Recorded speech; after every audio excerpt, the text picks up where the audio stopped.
ଯେବେ ଲୋକମାନେ ରାସ୍ତା ବଦଳାଇବାକୁ ଚିନ୍ତା କରନ୍ତି ସର୍ବପ୍ରଥମେ ସେମାନେ କଥାବାର୍ତ୍ତା କରିବା କମ୍ କରିଦିଅନ୍ତି। ଆପଣଙ୍କୁ କୌଣସି କଥାରେ ଦୋଷ ଦେଇ ଆପଣଙ୍କ ଠାରୁ ଦୂରେଇ ଯାଆନ୍ତି। ଯେ ଶ୍ରୀକୃଷ୍ଣ କହିଥିଲେ ଯଦି ଭଗବାନ କୌଣସି ଜିନିଷ ପାଇଁ ଅଧିକ ଅପେକ୍ଷା କରାଉଛନ୍ତି ତାହେଲେ ହୁଏତ ସିଏ ଆପଣଙ୍କ ମାଗିବାଠୁ ଅଧିକ ଦେଇପାରନ୍ତି।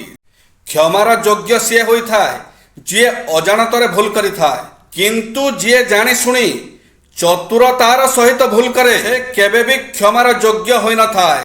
ପରିସ୍ରା କରିବା ସଙ୍ଗେ ସଙ୍ଗେ ଏହି ଭୁଲ କରନ୍ତୁ ନାହିଁ। ପରିସ୍ରା କରିବା ସଙ୍ଗେ ସଙ୍ଗେ ପାଣି ପିଅନ୍ତୁ ନାହିଁ। ଏହାଦ୍ୱାରା କିଡନୀ ଷ୍ଟୋନ୍ ହେବାର ସମ୍ଭାବନା ଅଧିକ ଥାଏ।